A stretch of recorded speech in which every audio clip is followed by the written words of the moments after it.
¿Qué tal? ¿Qué tal? ¿Cómo están todos? Bienvenidos, bienvenidas a estas cápsulas del espacio de litigio de derechos económicos, sociales y culturales, cuyo objetivo es narrar algunos casos de éxito en el litigio y la defensa de los derechos económicos, sociales y culturales. Y en esta ocasión me da mucho gusto presentar a Andrea Cerami. Andrea es un joven abogado, especialista en derecho ambiental, en el derecho de los pueblos indígenas. Él es, bueno, su trayectoria es de internacionalista. Él estudió en la Universidad de Studi de Milano. También tiene estudios en la Universidad de La Coruña. Es una persona que también se ha desarrollado, digamos, en el campo de la discusión académica. Tiene textos relevantes sobre el derecho al medio ambiente. Desde el 2007, Andrea trabaja con organizaciones no gubernamentales en la defensa de derechos y en el 2010 comenzó a formar parte del equipo del Centro Mexicano de Derecho Ambiental, el CEMDA, desde donde ha llevado algunos de los asuntos más relevantes, junto con Úrsula Garzón, en México, de defensa del derecho al medio ambiente y de los pueblos indígenas. Bienvenido, Andreas, es un gusto que estés con nosotros, muchas gracias. El día de hoy vamos a conversar sobre un caso muy importante por las implicaciones que tiene en relación con el derecho al territorio, el derecho a la consulta, un caso bastante conocido que fue llevado por el SEMDA, que es el de Wirikuta. Y Andrea, en relación con eso quisiera hacerte una primera pregunta. ¿Nos puedes comentar quiénes son los principales actores del caso? Muchas gracias, Rodrigo, y al Instituto de Investigación Jurídica por la invitación. Respecto a la pregunta que hiciste, en el caso de Wirikuta, los principales actores fueron las comunidades indígenas del pueblo Wixárika. El pueblo Wixárika es un pueblo indígena que desde tiempo inmemorable vive en la zona entre Jalisco, Nayarit y Durango. Asimismo, tiene diversos sitios sagrados en el territorio mexicano, uno de los cuales es Wirikuta, que se encuentra en el estado de San Luis Potosí, entre 5 municipios. Es un área de 200.000 hectáreas y las comunidades wixárikas peregrinan allí todos los años para realizar sus actividades tradicionales, para hacer los ritos necesarios para su cultura en materia de juventud o los ritos en materia de autoridades tradicionales, asimismo para hacer las ofrendas para el ciclo agrícola. Otros actores fundamentales en el caso de Wirikuta fueron las empresas. En particular había 5 proyectos mineros, de los cuales 2 pertenecían a empresas canadienses: First Majestic Silver, una de las principales empresas mineras canadienses operantes en México, y Revolution Resources. Esas 2 empresas habían sido las empresas concesionadas por las concesiones mineras por parte del Estado mexicano. Otro actor fundamental fue el Estado en sus 3 órganos de gobierno. De hecho, la minería es una actividad federal, por lo cual está regulada por una ley de la federación y está, digamos, también existen otro tipo de leyes aplicables al tema minero, como leyes ambientales a nivel federal y local o leyes a nivel municipal. Entonces, la participación de los actores estatales fue fundamental y tuvieron actitudes muy diferentes frente a una federación que quería proteger los intereses económicos y también el buen nombre de México. Había un estado que quería sobre todo proteger que no había conflicto, y un municipio que quería en vez la minería instalada. Entonces esas dinámicas han sido, digamos, peculiares y han llevado a diferentes relaciones entre los actores. Muchas gracias, Andrea. Y a continuación, ¿nos puedes narrar cuáles son las circunstancias generales del caso y en qué momento y por qué razón se decide interponer una demanda ante tribunales? Muchas gracias, Rodrigo. Las circunstancias del caso están relacionadas con la actividad económica de la minería que quería instalarse en el territorio sagrado de Wirikuta. El Estado mexicano había otorgado 78 concesiones a diversas empresas y personas físicas para la explotación de minerales, de oro y plata sobre todo, en el área de Wirikuta.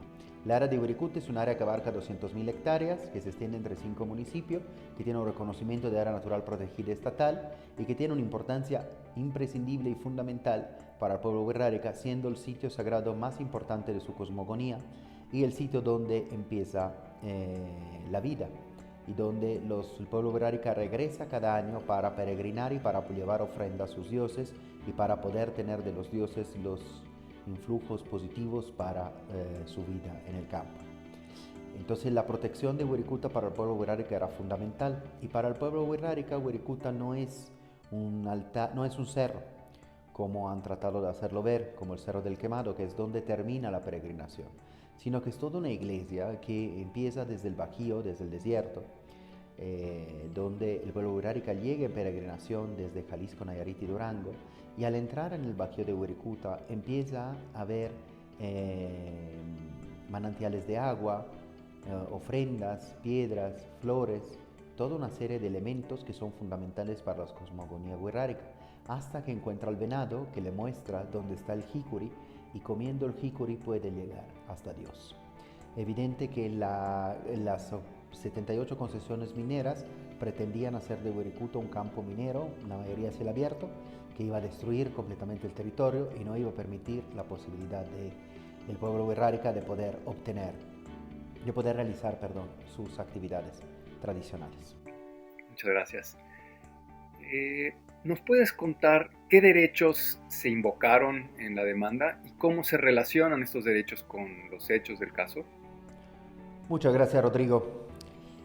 En relación con los derechos reclamados y los hechos, el caso de Wirikuta fue un caso emblemático, porque por primera vez se utilizaron los argumentos indígenas de derechos humanos indígenas que están en el Convenio 169 y en otros instrumentos internacionales para buscar la protección de un lugar donde el pueblo indígena no tenía un título de propiedad, sino que accedía tradicionalmente.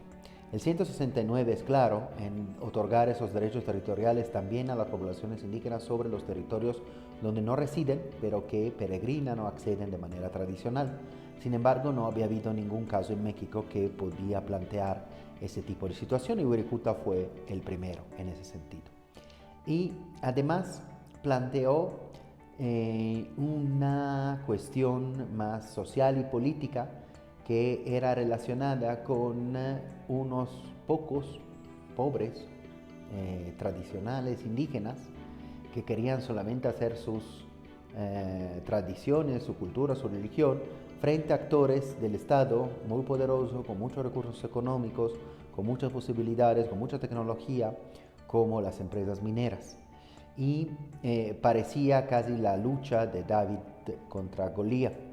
Y en ese sentido, Goliat logró ganar. Muchas gracias, Andrea. En cuarto lugar, un tema que quisiéramos preguntarte es: ¿qué circunstancias relevantes, jurídicas y políticas, derivan de la presentación de la demanda? O sea, una vez que intervienen los abogados, ¿cómo se mueve el asunto? ¿Qué rumbo toma? ¿Cómo la intervención jurídica, afecta o mejora o empeora lo que tú consideres el rumbo de la causa en su conjunto?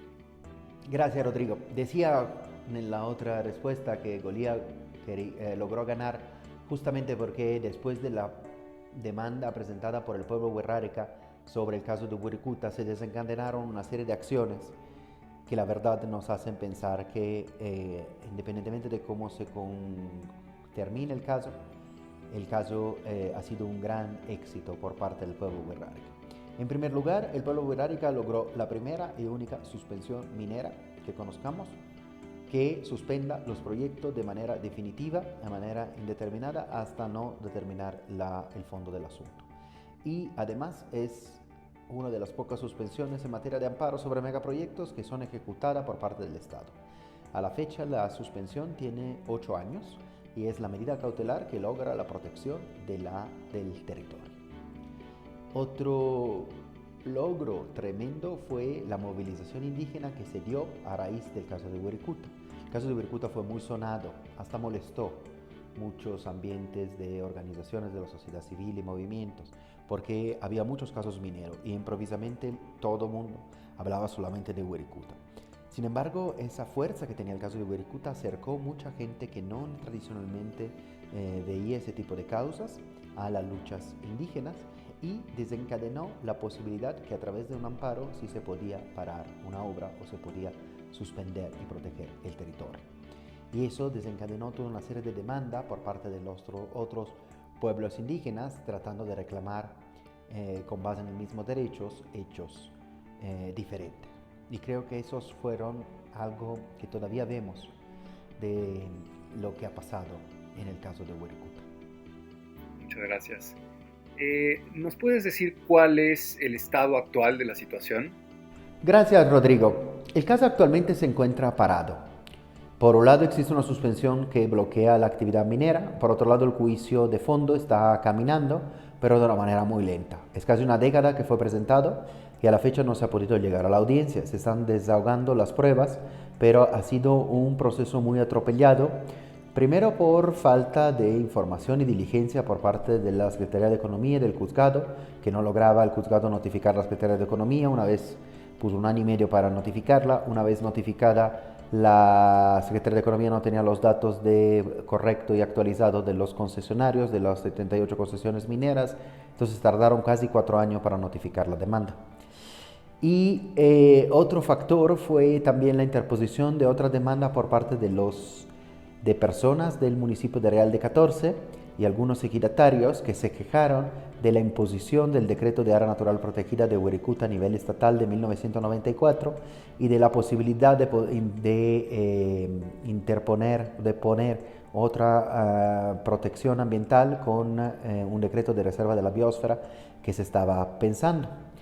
Ese amparo fue presentado por parte de ejidatarios que no son indígenas, que viven en Real de 14, sobre ese otro acto reclamado, y el tribunal decidió acumularlo con el caso del pueblo Wixárika, donde en vez está un pueblo indígena que reclama concesiones mineras. Entonces tenemos un caso con materias diferentes, con actores diferentes, que no reúnen los requisitos para una acumulación. Sin embargo, estamos ante la jurisprudencia creativa de los tribunales, por lo cual deciden resolver jurídicamente una cuestión que tiene raíces sociales y políticas. Lo que sí hemos visto es un cambio y una atención por parte del Estado a los sitios sagrados de los pueblos indígenas que no se tenía antes. La que era CDI, ahorita INPI, había iniciado un estudio de rastreo y diagnóstico de todos los sitios sagrados de los pueblos indígenas, y eso fue justamente a raíz de Wirikuta. Asimismo, vimos un cambio en la actitud de las empresas, en el sentido de que, viendo el problema que había con Wirikuta, están tratando de modificar la legislación de manera que no se pueda repetir un caso como Wirikuta, o que en el otorgamiento de concesiones mineras o otros permisos se puedan garantizar ya los derechos de entrada, de los derechos de los pueblos indígenas de entrada, antes de poder empezar la explotación, porque eso provoca una cierta inseguridad de la inversión. En ese marco creo que el caso de Wirikuta ha sido emblemático. Ha sido muy copiado, muy utilizado por parte de otros movimientos, otras luchas, y ha sido un caso imprescindible en el conocimiento de los derechos humanos de ESCA y sobre todo los derechos humanos ambientales de México, puesto que por primera vez se logró proteger de manera preventiva ante un megaproyecto un territorio que además tenía una importancia no solamente ambiental, sino social, que es el lugar de anidamiento del águila real, que es lugar de vida de muchas especies, uno de los puntos más biodiversos del país, y una acción de amparo logró suspender la obra y proteger el territorio y los derechos humanos del pueblo Wixárika. Y eso ha sido un logro inalcanzable. Gracias, Andrea. Y finalmente, ¿nos podrías decir desde tu punto de vista cuál es la importancia del caso Wirikuta y qué lecciones podemos extraer de este y del acompañamiento jurídico que se hizo de todo ese proceso político tan complejo, tan importante? Gracias, Rodrigo. Lo trascendental del caso de Wirikuta es que fue uno de los primeros casos con relevancia mediática nacional que pudo llegar a todo México, a muchas comunidades indígenas y campesinas, y que fue el ejemplo de cómo se podría abrir la vía jurídica para poder resolver conflictos socioambientales. Muchas veces las comunidades están acostumbradas a resolver los conflictos por vía de hecho, por vía con armas, por mesa de diálogos, por diferentes tipos de medidas.